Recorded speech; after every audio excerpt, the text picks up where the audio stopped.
Ladies and gentlemen watching from around the world. This is Guess What? You're Wrong, streaming live. So open up your eyeballs and your earballs and check it out. In 5, 4, 3, 2, 1.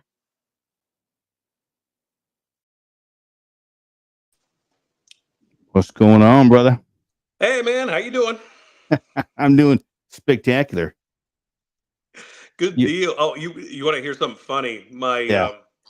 My 13-year-old literally 5 minutes ago said to me, she says, "Do you like candies?" I'm like, yeah. She goes, "Can these nuts fit in your mouth?" That was your 5-year-old? Yeah, 13. 13. Okay. Regardless, I've created a fucking monster. You have. Man. Jesus. Criminy.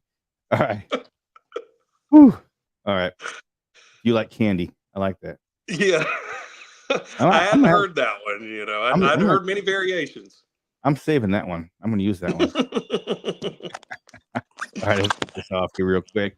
Hello and welcome back to another Mommy and Maggot inspired episode of Guess What? You're Wrong. And tonight we are doing, well, first of all, we have Dave from the Piedmont, maybe one of these days I'll learn how to talk, the Piedmont Triad Podcast. How you doing, Dave? I'm good, man. How about you? I'm doing spectacular. Now, I did hear from a little birdie that you're fitting to go on a trip here pretty soon. Is that right? That is correct. Yeah, we're running off to Japan next week. We've been paying on this trip for about 2 years now, so it's finally come to fruition. So we're real excited. Nice. I'm excited for you. That's after you told me that, I started thinking, you know what? I want to go to Japan too. I want to go just to go to the Godzilla store. That's the only reason why I want to go. I know. Yeah, I'm glad you mentioned that. I hope I get to go over there because I would love to go by a Godzilla store. That's fantastic. Yeah. I had no idea that existed until you said that. I asked my son, I said, would you want to go on vacation to Japan? He's 10. He watches a lot of anime and stuff, but I thought maybe he might like it. Yeah. He said, nah, not really. I was like, yeah, you probably starve because he wouldn't. All he eats is chicken nuggets and pizza. Right. Oh. How old is he again? 10.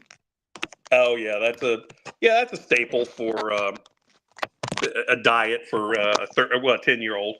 Yeah, 10-year-olds. Anyway, we are covering.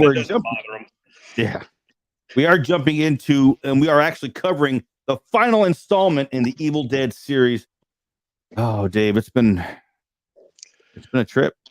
I know, man. Going through all of this has been a lot of fun.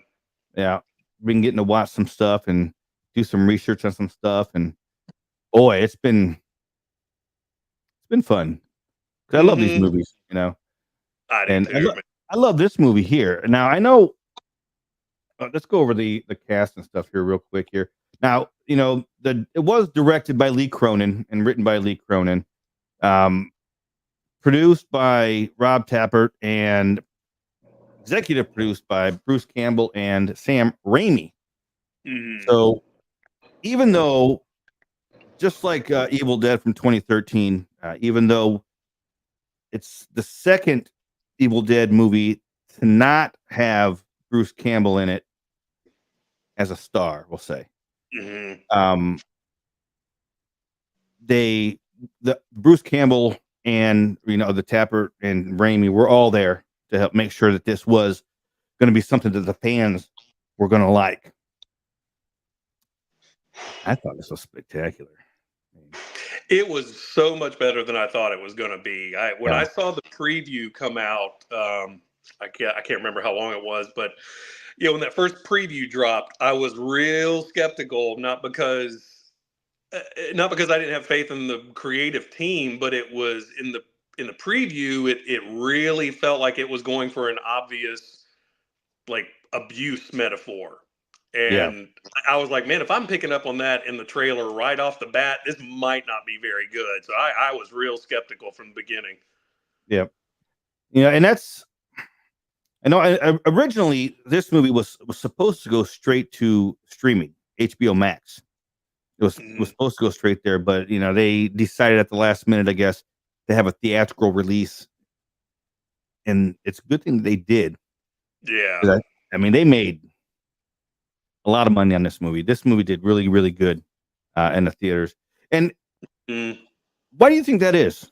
Because traditionally, horror movies have not been the highest grossing films in the movie industry or at theaters. Mm-hmm.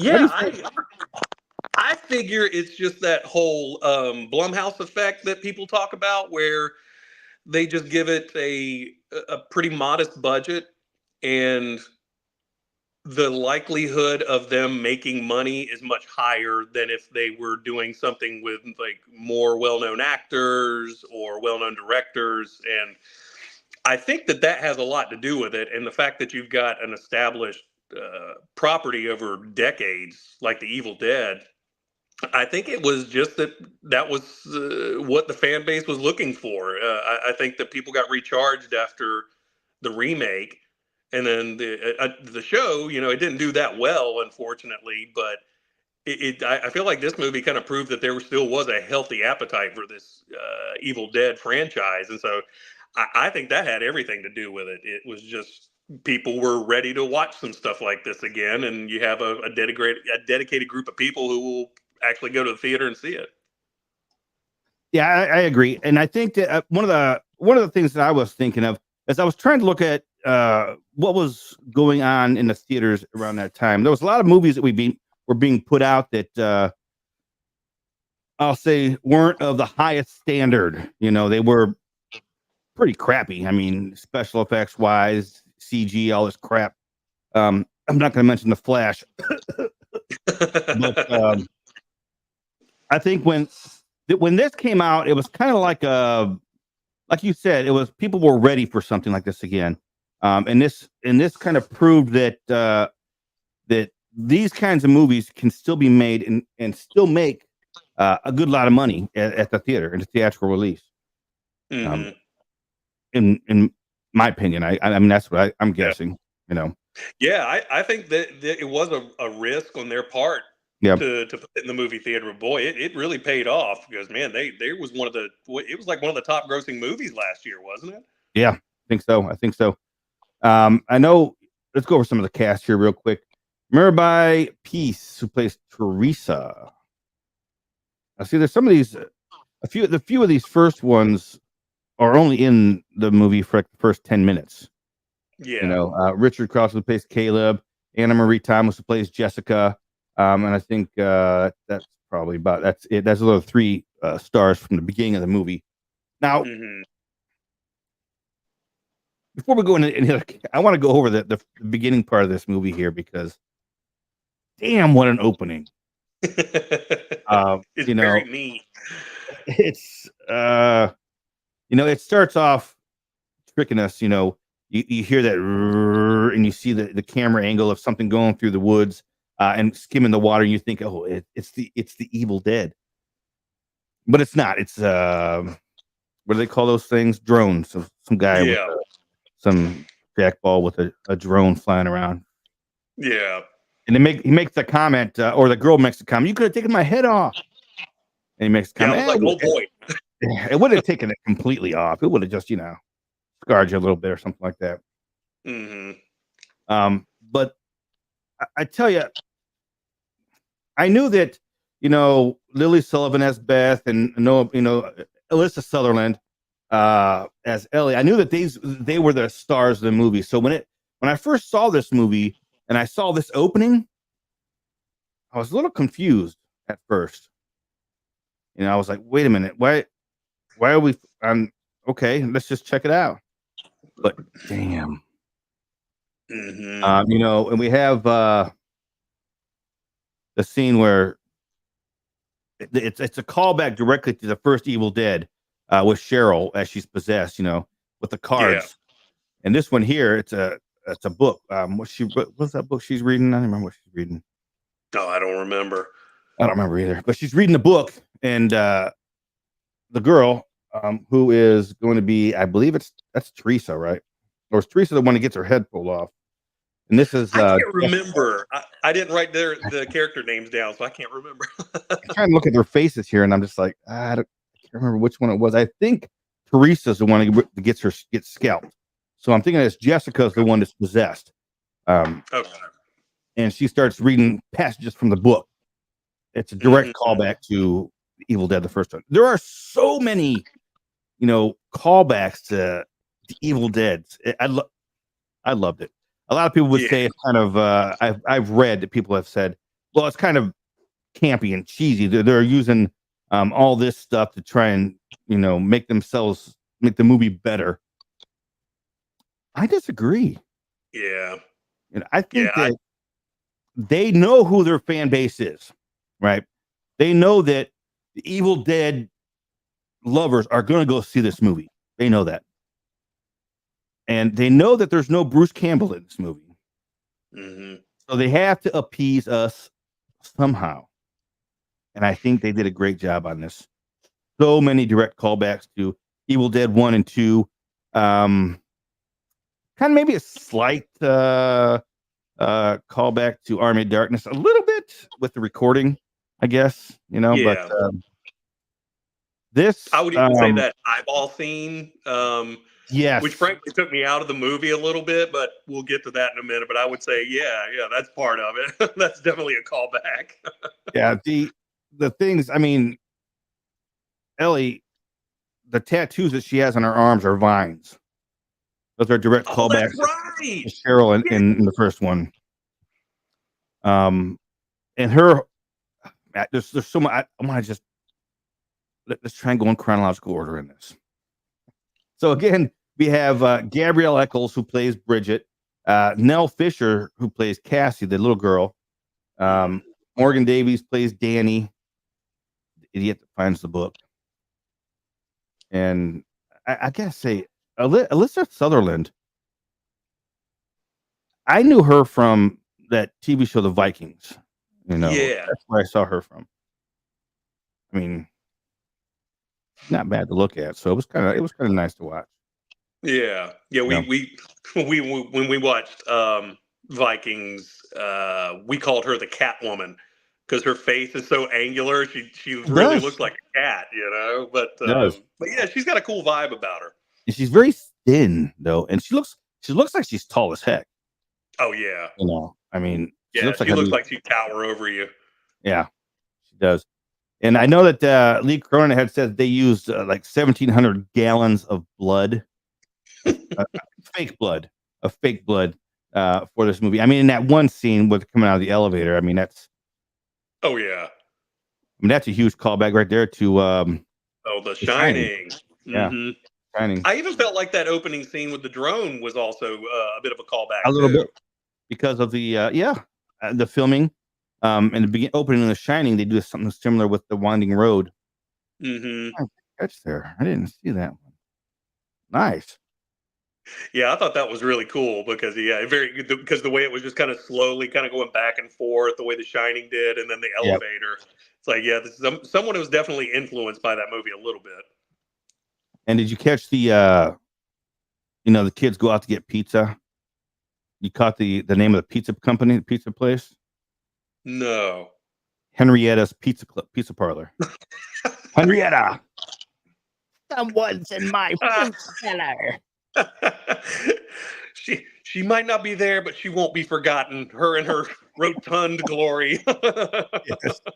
Yes. And this is another I think this is the first Evil Dead that has not had that Delta, Oldsmobile Delta 88 in it. The car that Raimi always puts in everything. Yeah. And this is the first Evil Dead that has not had that car in it. Oh man, I don't know how I feel about that. And I think what let me think. There was a trivia here. The chainsaw at the end that she picks up to use. Mm-hmm. It's the same color. They painted it the exact same color as the Delta.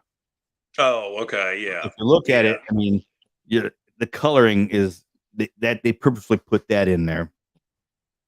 That crud yellow. Yeah.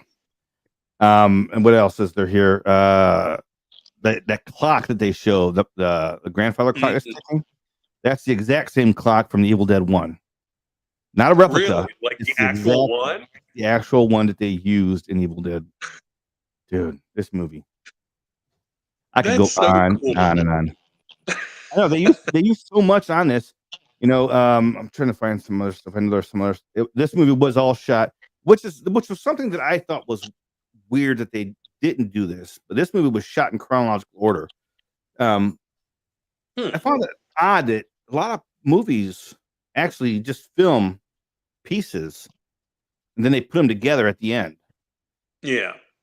I thought that was odd, but hey, that's why I don't make movies. I don't know. To me, it seems like if you were an actor and you were in a movie, it seems like it would be like whiplash going from an opening scene to the next day you're filming your Oscar speech or something. And it just seems like it would be hard to keep that sort of a tone.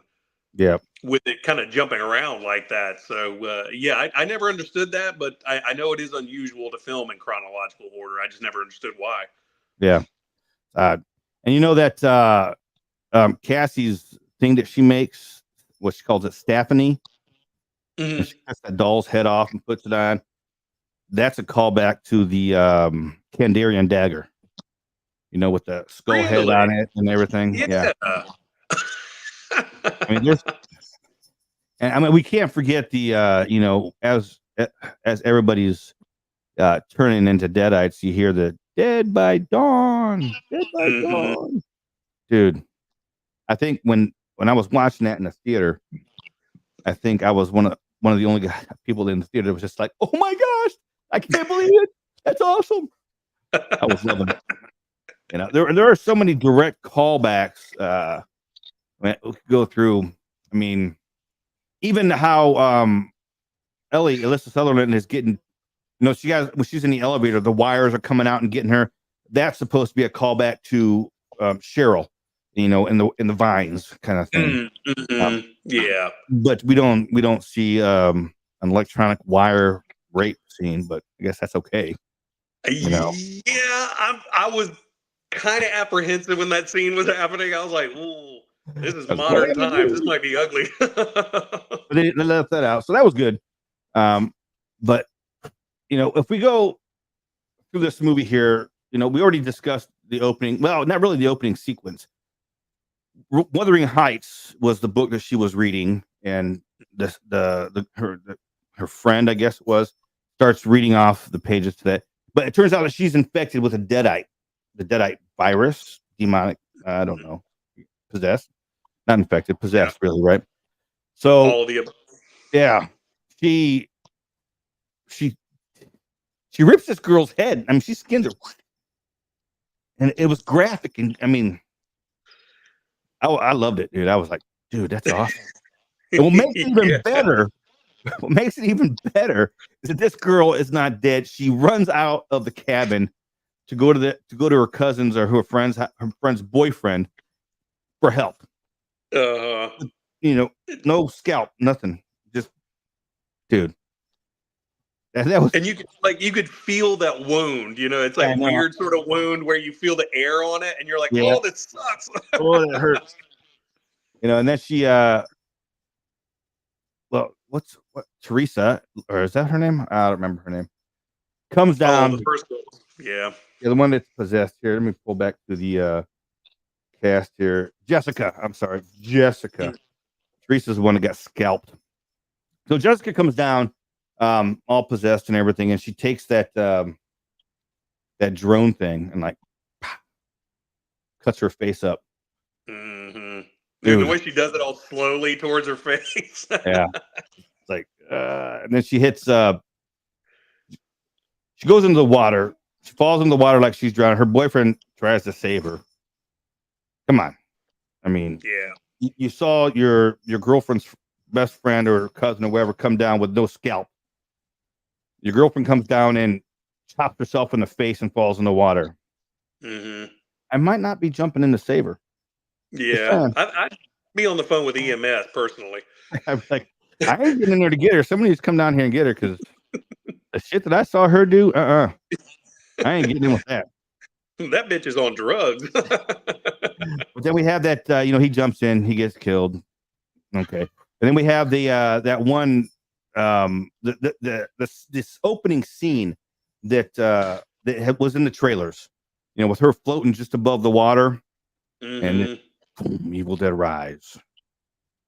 Dude, that's a great opening. Although I was confused at first, it was a great opening. Did that freak you out a lot? Yeah. And what's funny is the way that I kind of forgot about the beginning until near the end when they start wrapping it back around. And then I'm like, oh, right. That's right. They had that whole intro. Don't they go, the next scenes, it doesn't say like a day before or 24 hours earlier or something like that? Yeah. Something like a day or two, I think. Yeah. And then we go right into, our main character's storyline here, with Ellie, the mom. She's the mom of two kids. And the sister, the estranged sister, what's her name? Oh, Beth. Lily Sullivan. That's Beth, right? Yeah. Beth. So Beth is. Ellie calls Beth a groupie. Beth says no. What'd she say? I'm a guitar specialist. Guitar tech. Or tech. That's what it is. Yeah. Guitar tech. Okay. I suppose. But, we get this little glimpse here that Beth is actually pregnant. We see her taking her pregnancy test. She's out on the road with this band, whoever. She takes her pregnancy test. She's pregnant. So her being confused and not knowing what to do, she runs to her sister, her big sister. And there's so much. This movie wasn't really that long of a movie, was it? What? Not really. Well, I think it was maybe 90 minutes. Yeah, an hour and 36 minutes. So, 96 minutes. So, for being that short of a movie, they fill in a lot of good backstory on these characters, the characters that we're going to care about. Beth, we know that she is, whenever she's gone, living her life, she's kind of distant from her family because nobody has heard from her for months. We also find out that Beth brings gifts for everybody and brings a gift for the dad. But the dad's nowhere to be found. Is nowhere around. The dad left. Right. So Beth is like, well, you should have said something, Ellie. I would have been here. And I was like, yeah, I left you 2 voicemails when it happened and then when you left. What am I going to do? So we know that there's kind of a little rift between them there because, of how when Beth she's overly involved in her activities or whatever she's doing. You got my shirt. I got a mommy's with the Meg now. That's nice. No, I didn't even see that. That's a gross line too. Oh yeah. Oh, you know what? Mommy's with the maggots now. Even got it on. Look at that. So we find out a lot about this family unit and how they communicate with each other or the lack of communication that they have. And we find a lot out about them. This movie's only 96 minutes long. It's like when they start going to what's her name? Bridget and Cassie and Danny. Danny is like this wannabe DJ, right? He's in his room, and man, that music is blaring. And they got I love the look of this apartment too. I mean, the inside of this apartment just looked. I'm like, I've never seen apartments like that. This looks kind of like a nice apartment. But the big story behind this apartment, as we forgot to mention, is that they're condemning it and then they're tearing it down. So everybody's got to move. Get out. My dogs are over here wrestling around. They have no manners. I'm telling you. Last time I should have put. They wouldn't have known. I was going to put a recording sign up. But they don't. They don't. This scene with Beth coming back into to Ellie and bringing these gifts and finding out that she kind of fucked up, that she wasn't there for her sister when her sister needed her, and that her sister actually has found a way on her own to kind of overcome that, without her help. I think that's kind of a sharp poke in the ribs there, to Beth. Kind of like, oh yeah, damn, I guess I was kind of a dumbass kind of deal, But, yeah, kind of neglectful. Yeah, and, it was kind of nice seeing her at least sort of acknowledge that, where you're like, I may have screwed up.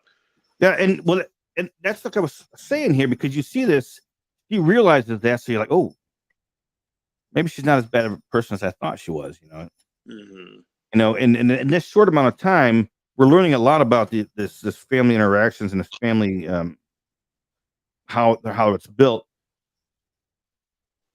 But then as soon as the shit hits the fan, it hits the fan hard. And that's why Beth asks, well, what happened to him? What's going on? I don't even remember what the dad's name was, but what happened to him? Oh, Jay. Was it Jay? Yeah. And that's when Ellie's like, hey, what's her name? Bridget, take the kids and go get some pizza. They go to Henrietta's Pizza Company. And this is where, Ellie breaks down and tells her everything. Look, I called you. You didn't answer. About all this stuff goes on. And then there's a huge, as the kids are coming back with their pizzas, there's a huge earthquake. Now, I'm guessing they're supposed to be in California, because that's the huge. That's what I think. California, even though it was filmed in New Zealand, but I guess it's supposed to be in California. I'm guessing, but huge earthquake. Yeah. I guess it kind of looks. I don't know what California looks like, to tell you the truth. So, and it takes place at night and it's rainy and wet. So who knows exactly what it is. But as the kids are coming through the parking garage, one thing that we missed out earlier is that they have a clicker for the gate for their apartment, and it never works. It takes forever for it to work. Kids come back in with their pizzas. Earthquake, ground opens up. And earlier they were telling a story about, I guess this building was built on top of an old bank. And they were telling ghost stories about a ghost that would come in and steal all the change out of your pockets or something like that. A little weird. But, drinking that beer. Yeah, that seems like a ghost with a mental illness. Yeah, if they're just coming for pennies and nickels. I don't know. Yeah, it's like they have issues even in the afterlife. That just seems like a really stupid ghost. Yeah. What are you drinking over there? I am having what's called a tropical beer hug. I forget the brewery. Yeah, I've seen those. It's like a double IPA. Very good. I was going to stop and get some beers on the way home today, and I forgot. Oh no! Well, I'll try not to rub it in too much because it's delicious. I got moonshine all over the place here, so. Oh well, you're solid then. Got a bottle of rum. Oh. I got whiskey down here. I got all kinds of stuff. I'm pretty good. Get your inventory down there. Yeah. But so back to the movie here. The ground opens up. The brother, who is Danny, Morgan Davies, played by Morgan Davies, looks down in there, and he's like, he wants to go down in there, check it out. I mean, who wouldn't? I mean, if I wasn't old, fat, and my bones creaked every time I walked, I would go in there too. I'd be like, hell yeah, let's check this out. I would be too. I'm like, damn. But and then the little girl, Cassie's like, I think I peed myself. Oh yeah, that was pitiful. Bridget's like, is it warm? She said, no, it's cold. You probably just spilled a pop on you, or the soda. I don't remember. They call it soda in there, I bet you. But but as a parent, you're sitting there going, it could have been pee or soda. I've told that lie before just to get out of a situation. Like, all right, we got to keep moving. Don't worry about it.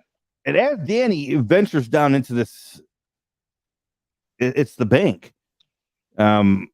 there's some weird, you know, he goes into this room and there's like religious icon and stuff just hanging everywhere. Crosses, like, saints medallions and stuff all over the place. That's kind of, to me, it reminded me of Evil Dead 2013 when they're in the basement of the cellar of the cabin, and they got that all kinds of stuff hanging around everywhere. That kind of reminded me of that. Yeah, it was like, very much a basement kind of a vibe to it. And that, of course, the giant cross comes falling out of nowhere, dude. And then he finds this box of stuff. He grabs some albums and he grabs something that's wrapped in sackcloth, right? Or like canvas. Yeah. Right. Yeah. It was wrapped in canvas, or no, not canvas. Like a potato bag. One of those old potato bags. Like a burlap kind of thing. Burlap. That's the word right there. See, so smart. Thank you. I will always take that. I'm never accused of that, so I'll take it where I can get it. Let's see. I had to start taking these. I don't know. I took some medication. I think it's making me a little bit loopy. Oh boy. My doctor says that it will have no adverse reactions if I drink with it as well. So we'll find out. Oh yeah. I mean, self-experimentation, right? Yeah. See if I make it to work tomorrow or not. Right. But so he comes out with this this thing wrapped in a burlap bag and some albums.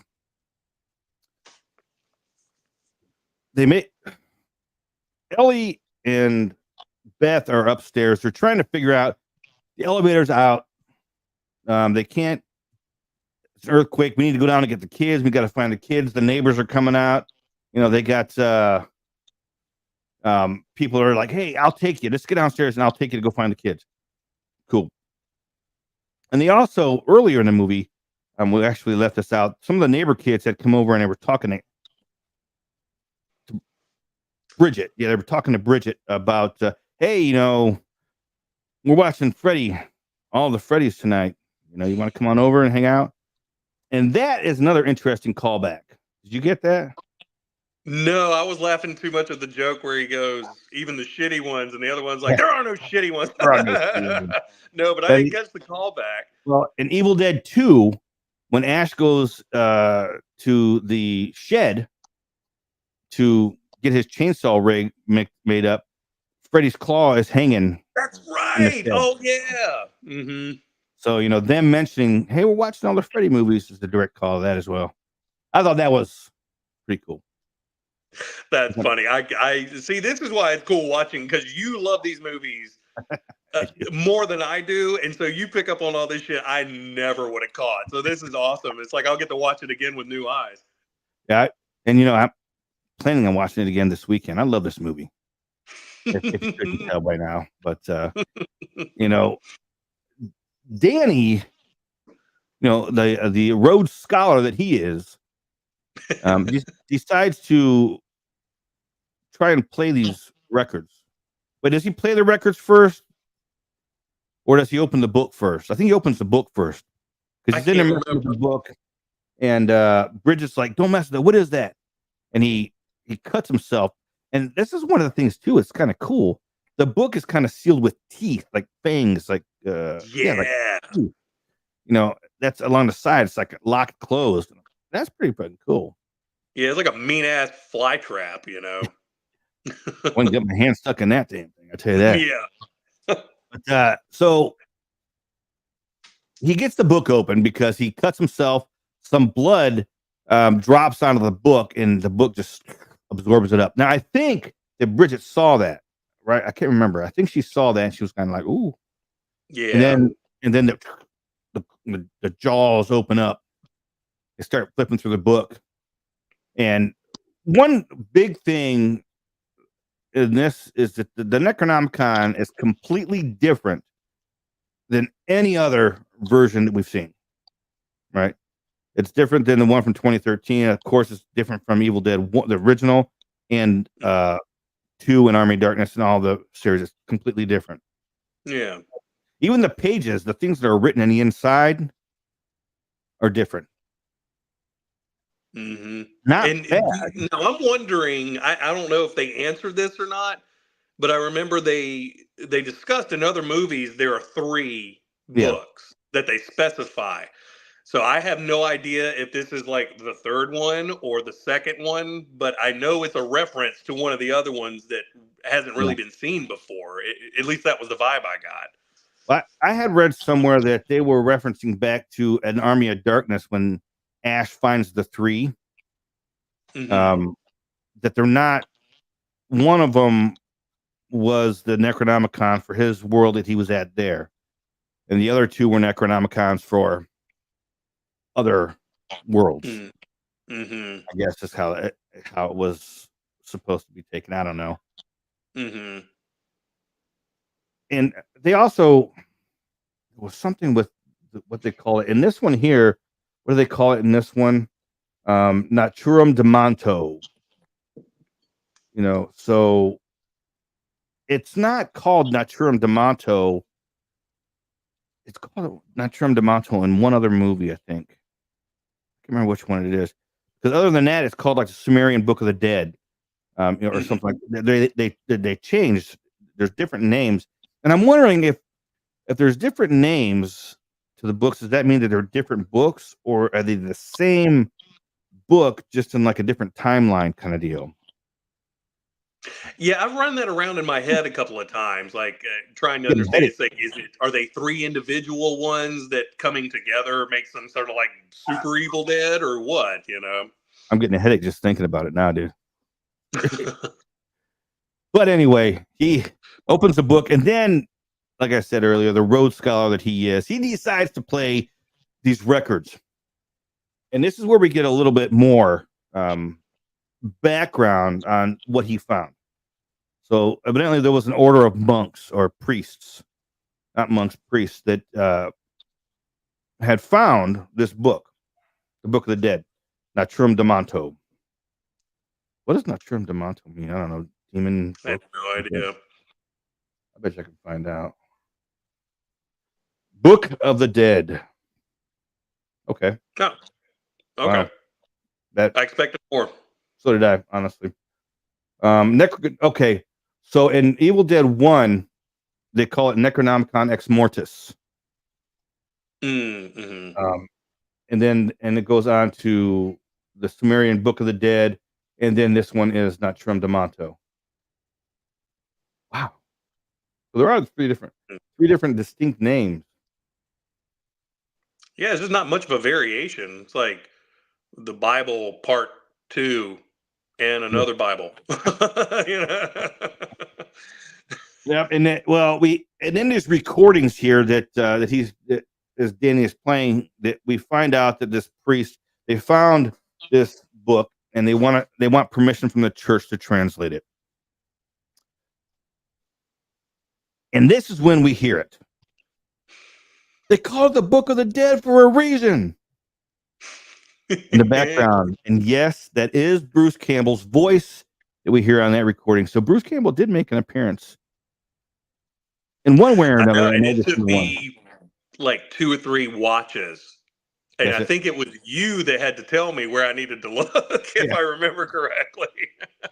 And once you know where to look and then you hear it, you're like, oh, yeah, that's Bruce Campbell. Mm-hmm. And I think we mentioned this in one of the other podcasts about one of the movies that we had done, that Bruce Campbell is saying that he cannot confirm nor deny that character on the record was Ash or was not Ash. Oh, he's a tease. Yeah. Tease. So, I mean, but that opens it up. I mean, if it was Ash on the record, that came from the 1920s, right? I think so. Mm-hmm. So that would mean that there's other time travel, which in the comic books, there's all kinds of time travel all the time. But that would mean that in the movie line that there was other time travel besides the medieval travel, but he went to medieval England. Yeah. So that opens up a whole nother bag of worms. If in fact it is Ash. But we don't know. But this is also when shit starts hitting the fan. Ellie's going down to do some laundry, and this is odd too because it seemed to be like on a 10th floor or something like that. But they got to go down to the basement to do laundry. Yeah. Yeah, that seems like a daytime activity, if you ask me. Yeah. But that seems like an activity. Like I wait until the end of the week until I got a whole shit to do, and then I go down there and wash it all, and then come back. Yeah, she's carrying one little basket, But this is when the shit hits the fan, because of the record. Ellie's in the elevator and gets hit. Boom. Elevator stops, shakes. Ellie's freaking out. She hears voices. She's looking around, and then this is when the wire scene happens, which is directly reminiscent of the Vine scene, like we said earlier. Mm-hmm. And they mess her up. And then from here on, twist.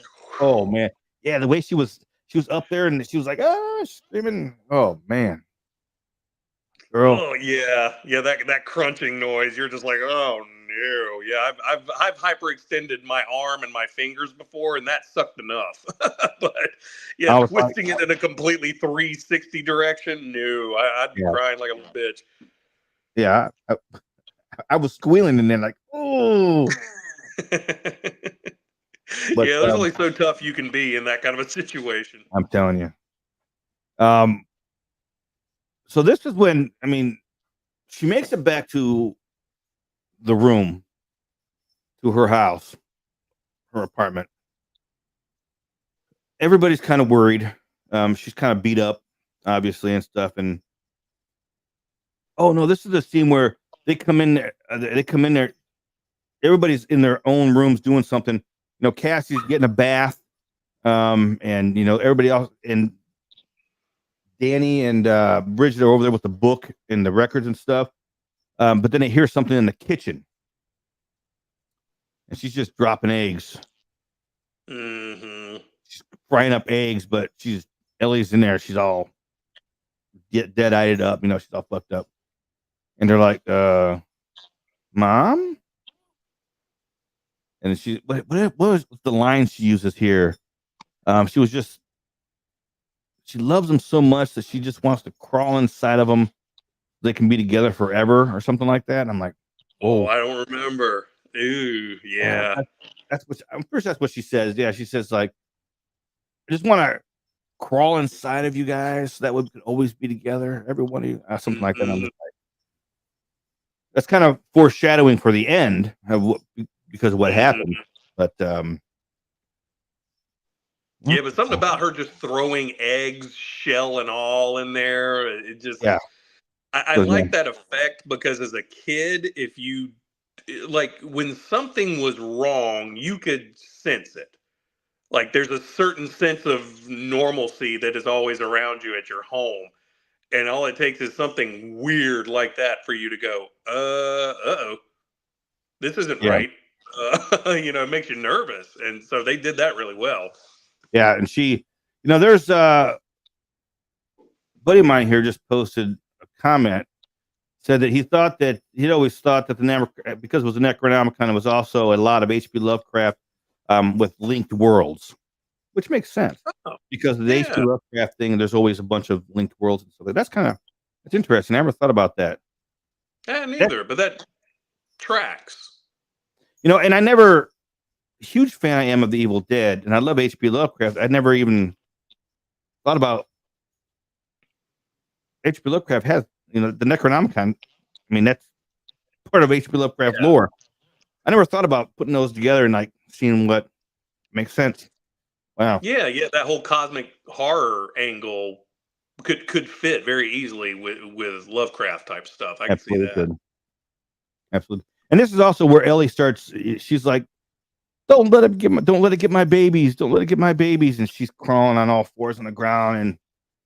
And is this the scene where they think she's dead, or is it the next scene? Right? No, because I think where she jumps in the bathtub.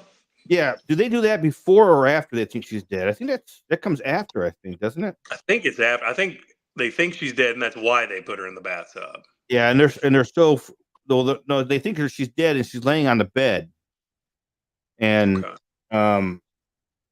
not Bridget, but Beth is in the room.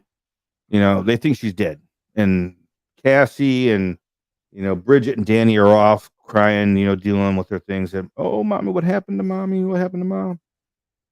And Beth is in her room, feeling sorry for herself because of how she fucked up before. Mm-hmm.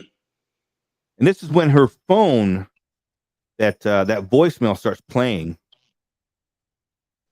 and she turns around, and we see that scene where Ellie's eyes open up and that fly. Oh yeah. Oh, that always freaks me out, dude. That freaks me out whenever I see that in movies. Yeah, because you're just like, the idea that you wouldn't even blink over something like that and just let it crawl around. Oh, screw that noise. But I think it's at this point here, because they see that she's not dead.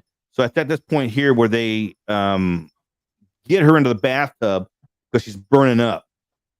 She's burning up. They throw her, and it goes to, there's a picture in the Necronomicon they flash to that shows a burning woman. A woman that's like burning. And that's when they say, oh, she's burning up. They take her to the bathtub and they fill it with ice water. She's freaking out. And this scene here, holy sheep shit. She's got those. Alyssa Sutherland's got these. That's why I think she's got to be tall, because her feet, the way her feet, and the way she uses them, she grips on the stuff too with her hands, and on the bathtub, she jumps up in the air, and dude, that was a freaky scene, in my opinion there. Oh yeah. Yeah, it weirdly reminded me of being a kid when you would find those narrow hallways and you would kind of spider up, Yeah, back when we were younger, sort of what it reminded me of. She looked like she was spidering up there, except there was nothing really to hold on to, and she was. Yeah, and this is what she said something about. She calls everybody, "Oh, you're a bunch of titty sucking parasites," and I'm dude, she's getting down and dirty, baby. Telling you. And this is it all hits the fan here, and it just starts rolling. She gets Bridget. One of the things we didn't mention earlier as well, is that Ellie is a tattoo artist. So she has a tattoo gun. So she gets Bridget down on the ground, and she put. Can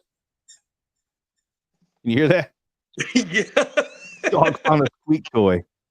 I was wondering. I was like, either that dog is really upset or he's having a good time. One of the two. No respect for recording, I'm telling you. Yeah, man, they don't care. But she gets, does she lick that tattoo gun, or does she stick it in blood or something like that? And she starts tattooing Bridget's face. I know she did something to get some kind of ooze and blood and goo. Yeah. And I don't remember. See, it was like 2 weeks ago when I watched this, so little bits are fading. But I got my notes. Initially, we were supposed to record 2 weeks ago, but shit happened. Duh, that's right. I completely forgot. I was like, why did I watch that 2 weeks ago? Yeah, okay. I remember that day we were supposed to record. I'm like, damn it. I'm at work. I was in Kentucky, University of Kentucky, and I'm just running behind. I'm like, I couldn't get done, so I could leave. Yeah. And I texted you, and you're like, it's all right. I had a shitty day anyway. We could do it. We can reschedule. I was like, whew. Yeah, I think I was pretty worn out, if I remember. Yeah. It works out better this way. I'd rather have little lapses of memory 2 weeks later than being like, I don't know, man. Fucking this movie, it's good. It is good.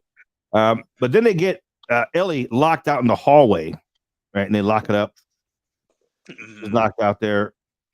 And then occasionally, from a peephole viewpoint, we see her attacking the neighbors and killing the neighbors in the hallway. And that, just seeing it through that fisheye lens, that was brilliant. That was awesome. Yeah. Yeah, and the way it went off camera. Yeah. And then it's like you see a little bit of chaos, and then it goes away. Yeah, that was really effective. And then she comes back and she's sitting there and she's singing what's that song she sings? I can't remember what that song is. Oh, the lullaby. Yeah, she's singing some lullaby. I don't remember what it was now. Yeah. It was. I assumed it was something that she sang when they were little kids and stuff like that, Well, when they were much younger. Song too. Let me see. Song that Ellie sings. And I had it as a ringtone for a while there, so I can't remember. That's awesome. You can always gauge somebody's level of nerd by their ringtone, frankly. Yep. I've got Black Sabbath's "The Wizard" as my ringtone, so mine changed. Well, right now mine is the Godzilla theme, the instrumental Godzilla theme song. Yeah. All right. Is it called Daffodil? Oh no, singing Fairy Lullaby. Huh. I guess that's Fairy Lullaby. Yeah, it's called Fairy Lullaby. There you go. Okay. So that's what she's singing. And then this is where Cassie asks, "Mom, are you okay?" And this is where we get the ever great Mommy's with the maggots now. Mommy's with the maggots now. So, I mean, and then we flash away from the Cassie talking to her mom through the door, and we go back over to Bridget. Bridget's not having a good time in the kitchen. Not having a good time at all. I mean, we start seeing that like that black line thing going through her face. Like so we've seen all the Evil Deads, when somebody gets infected, that's going through their blood. And yeah, just like a disease, basically. And Beth walks in and asks her what's wrong or something like that. And she's eating a glass. She's like, my tummy didn't feel good. And she's like, something. I hate it when my tummy. Yeah. Sickies or something like that. And then she swallows a big mouthful of glass, and they show her throat and just the points. Oh, dude, it was just so graphic and so beautiful. Yeah, that was something about that is just so upsetting because everyone knows how sharp glass is, and so they're going, And then this is where the cheese grater scene. Holy fuck balls, that cheese grater. Every time I see it, I've seen the movie probably about 10 times now, and every time I see it, that cheese grater scene, I'm just like, oh, it just hurts. Mm-hmm. Ooh, yeah. Have you ever used the back of her leg? Yeah. Have you ever used a cheese grater? Yeah. And have you ever had something your knuckle wrapped around it? Yeah. So imagine that whole thing right down the back of your leg, right off your calf, dude. Oh, just shredding skin, dude. And that would be such a pain in the ass to clean later. You're down. It's. Actually, it's funny that you mentioned the cheese grater. We watched this movie over the weekend called Boy Kills World, and there's a scene. That's Skarsgård, right? Fun. It was stupid as all hell, but it was actually kind of fun. But they have a cheese grater scene that I won't spoil for you, but it's actually a little bit worse than The Evil Dead. It was about the most brutal scene in the movie, and I was like, all right, yeah, The Evil Dead sucked, but this sucked worse. So it might give you an appreciation. I may have to, because the plan is, because last month we did the 30th anniversary of The Crow, and Brandon leaves The Crow. Yeah, we did a special episode on that, and the plan is that when this new one comes out, we're gonna watch that one and do that one as well. I know it's gonna suck, asshole, but we're gonna watch it anyway, and we're gonna do an episode on it. I would love to get a good movie that Skarsgård is in after that. I like Skarsgård. I do. I do too. I think he's a good actor. I dig him. I feel bad that he is the one that they put to play Eric Draven in The New Crow, because I don't think it's going to go over well at all. Yeah, I hope it's good. I don't expect it to be good. It's more like I'm rooting him on. I'm like, Yeah. yay, good for you, bro. That's why if this Boy Kills World is decent, we may end up covering that one after The Crow, so that way it can kind of clear his name a little bit, you know. Right. I'm convinced that movie's going to be a shit show, big time. Yeah, I want it to be good, but I don't expect it to. It's gonna suck. Yeah. Boy, where were we at in this movie? Okay. Oh yeah, cheese graters. Better. Yep, scene. I mean, there's this whole fight scene with Bridget and Beth. I remember it's Stephanie. Cassie's little dagger thing that she made up for protection. You know, with the doll head on it. That's what gets Bridget. You remember that? She gets on there and it goes through her. Yeah. Dude, that was kind of nasty. Yeah. and they that would sum up this entire movie. Damn, that was kind of nasty. But they also make the assumption now that she's dead. Now, this is anybody that knows anything about the Evil Dead, whenever you make the assumption that the person is dead, you're wrong. Mm-hmm. You need to chop them up into itty bitty pieces. You know, and they don't do that. And of course, she comes back as well. Mm-hmm. We have Beth, Cassie, and Danny are the ones that are left. Right? Danny doesn't die. No, I don't think right? so. No, I don't think so. Yeah. I don't think he does. No, I don't think he does. I don't think he does.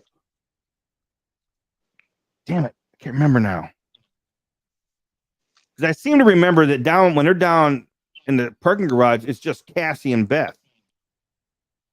Yeah. Yeah, you're right. I think so. So I'm gonna have to watch it again. I think Danny might die. He does. He does what die. To him? I don't remember how he dies, but I do remember that whenever they're making the big when they're all fusing together at the end scene, he's in that big body. That's fusion. Right. Okay. Yeah, for some reason I was thinking he was the guy with the eyeball, but that's like one of the neighbors, I think. Yeah. Oh yeah, we forgot about that too. That scene where the eyeball pops out and goes into the neighbor's mouth. That was straight out of Evil Dead 2. It absolutely was. It even had a splash of Army of Darkness laying on it. and that's why it threw me off, because the rest of the movie is so serious. It is. And then all of a sudden you're spitting an eyeball in somebody's mouth and they're choking on it. And I'm like, wait a minute, I'm not supposed to be laughing. That kind of sucks, but you know. I think he gets killed in the hallway when they all go out to the hallway. I think that's when he gets taken and they start.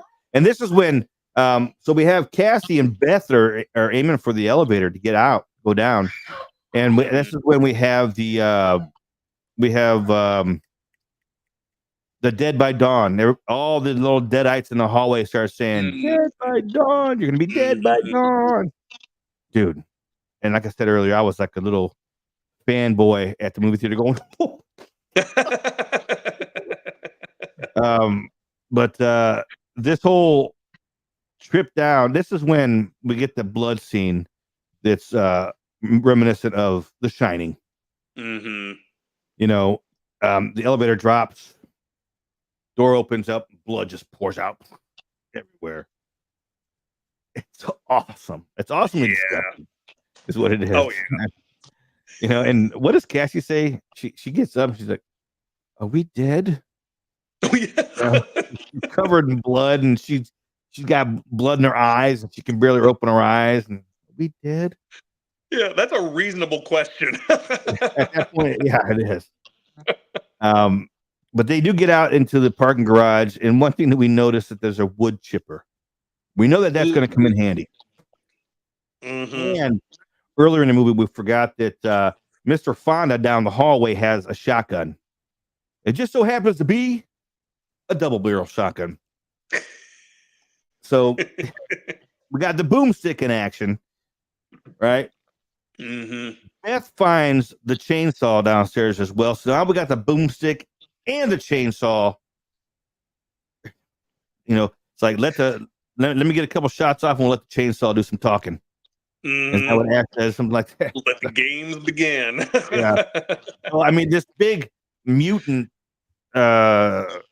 I mean, and this is also, it flashes to another page in the Necronomicon where it has this deadite looking thing with heads and arms and legs and stuff, Mm-hmm. stuff everywhere. What the heck was that? Everything's just happening. Oh, man, what the heck? Got kids and squeaky toys.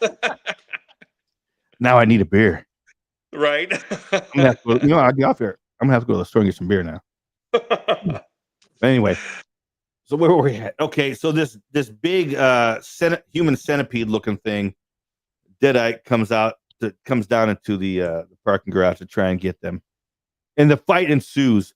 We have Ellie's face, and they did such a good job with that's one thing I'd like to know is how much were practical effects and how much were digital effects. Mm-hmm. I know that there are certain scenes that are digital.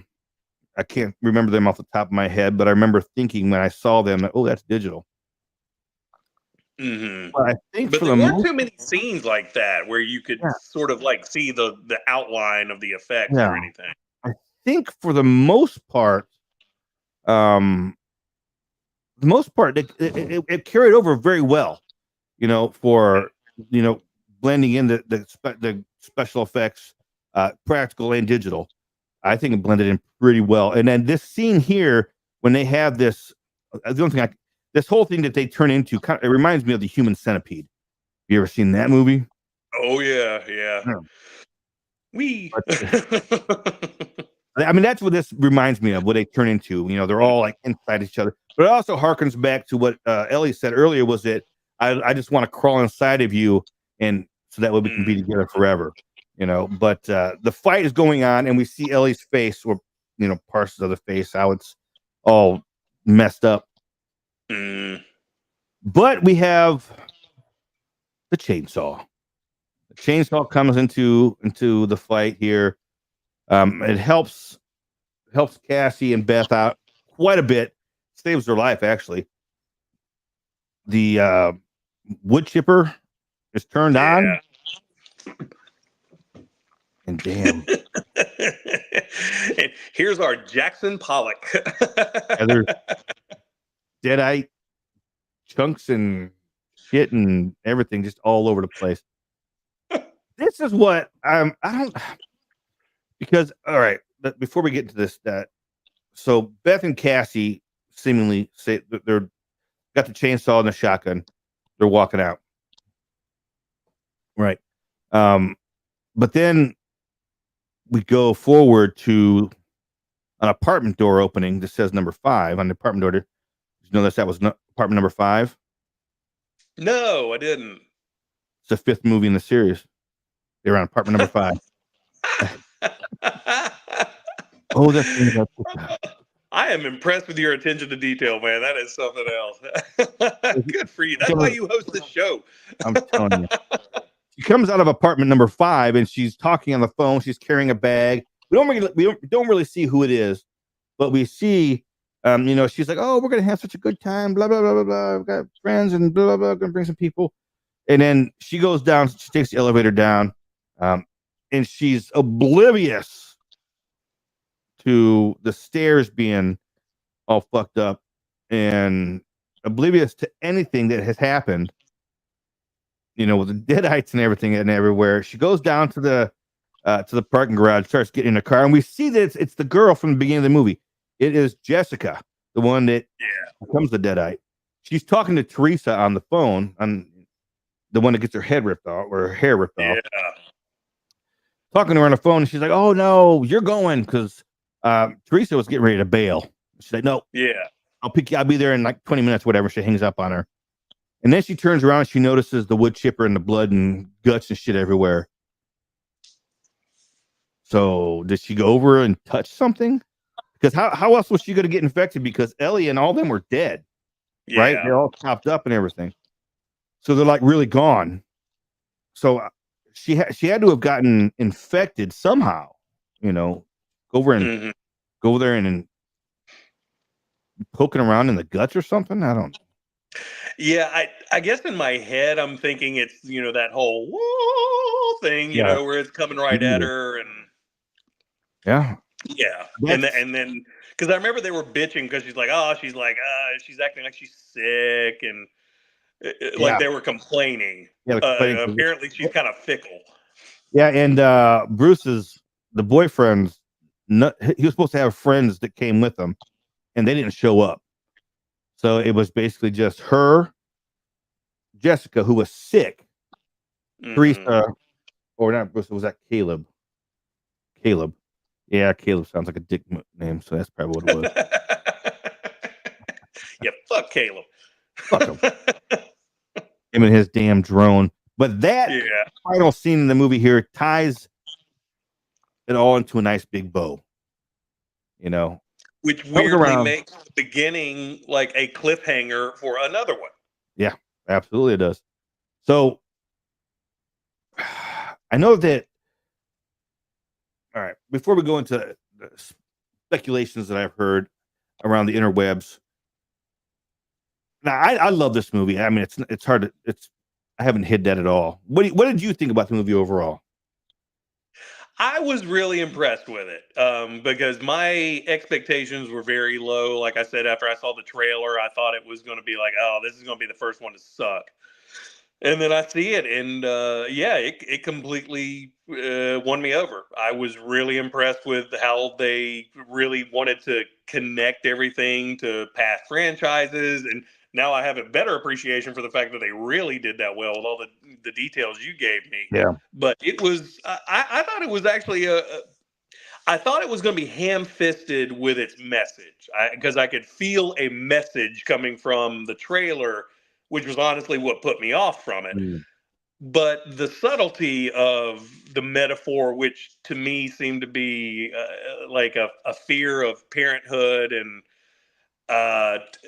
transferring mental illness to a younger generation, I thought was actually handled much better than I expected it to be. So I enjoyed it way more than I thought I would. So I definitely feel like so far they haven't screwed anything up. Everything that they've done Evil Dead wise has really lived up to what you expect of it.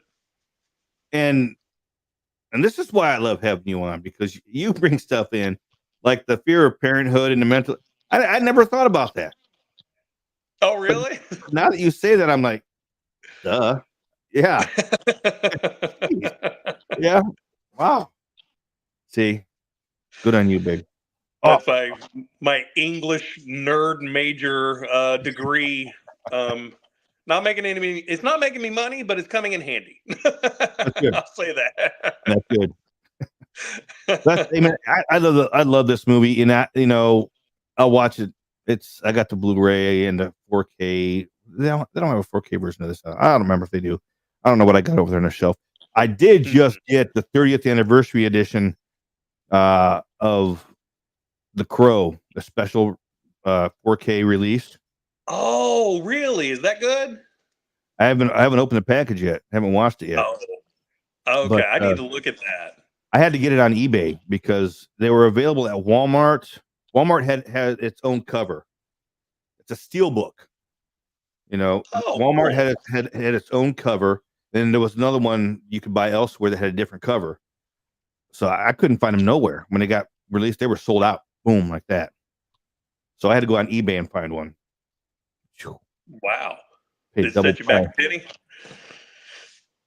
I paid double. I mean, they were selling for $30. I paid 60. So right. That sounds about right. You got to kind of figure, people are going to try and make money off it anyway. So it was good. Mm-hmm. And eventually I'll open it up and pop it in and take a look at it. Yeah. Oh yeah. Let me know how that is, because I do love the original Crow, even though it's dated as all hell at this point. But its vibe is really cool. So yeah, I would love to see what kind of extras they have on there and whatnot. Yeah, that's gonna be awesome. That's it for for the Evil Dead Rise. Now, some of the other rumblings that I've heard in the interwebs here is that they're already in the process. Everybody that has been looking into it knows that they were in the process of making another Evil Dead movie. That was no huge thing to find out. But one thing that was a huge thing to find out is that I think that they're actually making two. I think that they have commissioned to have two made right now, and I can't remember. I cannot remember the. I've read the directors and everything that they have already. They got directors already assigned to them, so they're already in writing. They're already written and getting ready to go forward. Mm-hmm. So they are definitely doing more with the Evil Dead world going forward, and I think it's awesome. Now, what I would really love is for them to bring Kelly and Pablo into one of these movies. Oh, I would too. Yeah. Oh, I would love that. Oh man, that would tie them all in. That's what they got to do. I know. That would make me so happy. I want nothing but good things for Kelly and Pablo, man. I can't believe how much I care about them as characters. But throughout that whole for the 3 seasons, I mean, you grow to love them. I mean, yeah, that's the characters, you love them. They did such a good job with that. That's what I loved about that show was the way that they really fleshed out a lot of backstory. And it's very rare you can introduce new characters into a long-standing franchise like this and get the fans to give a shit. Because we're usually the most critical when it comes to that kind of stuff. So yes, the fact that Kelly and Pablo are beloved, oh yeah, I would love nothing more than to see them show up. I pray to God they do, because that would be such a smart move.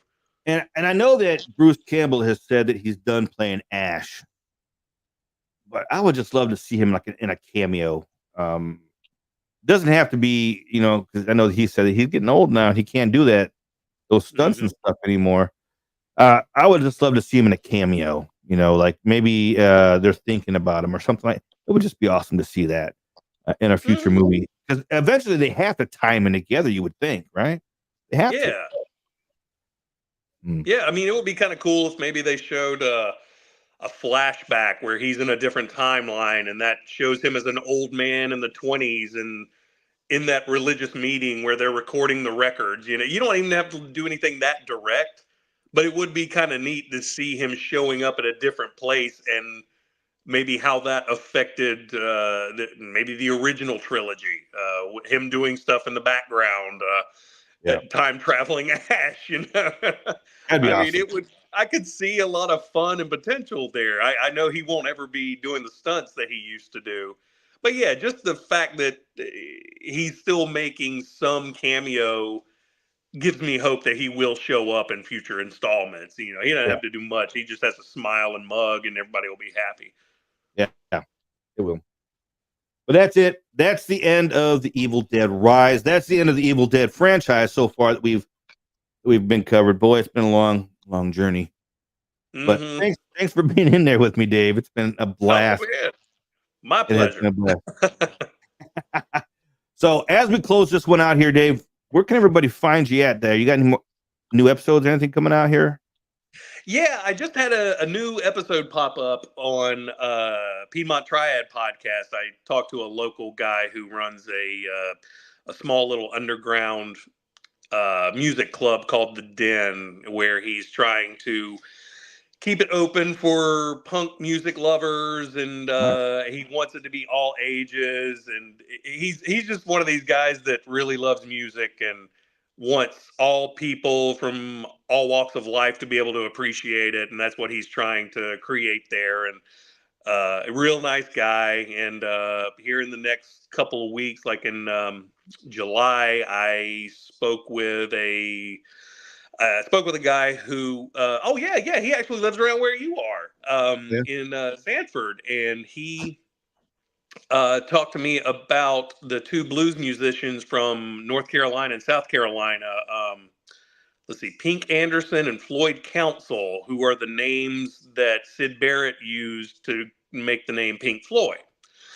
And so they're these two bluesmen who lived here in in the Carolinas years and years ago, and he just kind of talked to me about their influence and where they're buried, and he's still in contact with their sons and whatnot. So he was really cool to talk to. So in a couple of weeks, that'll be popping up. And That's awesome. You like Pink Floyd? That's an interesting little bit of local history for sure. Check that out there.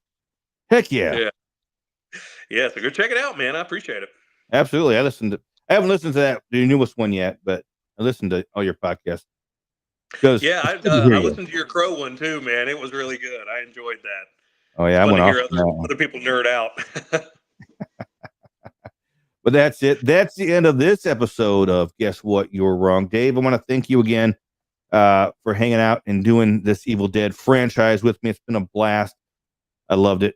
And I'm going to continue. I'm probably going to pop in Evil Dead Rise right now as soon as we get off. There you go. Man, yeah. Win in Rome. That's it. Everybody out there, thank you very much for hanging in, and sweet dreams, love, peace, and chicken grease. Talk to you later, Dave. Ladies and gentlemen watching from around the world, this is Guess What? Thank you for watching. Check out the podcast for awesome horror movie coverage and more. And don't forget to like this video and subscribe. Hit that little bell too. Thank you. I played the wrong video. No, it's all right. I like the little bell part, though. That's awesome. All right, man. You take it easy. All right, dude. And hey, have a safe trip. Have a good time in Japan. And if you get to go to the Godzilla store, send me some pictures. Oh yeah. If I go to the Godzilla store, I'll at least pick you up like a lapel or something, and send it your way. Or that'd be a good excuse for us to be able to meet up with each other. Be like, here's your lapel. Let's get a beer. Absolutely. All right, bub. We'll talk to you later. All right, dude. All right, man. See ya.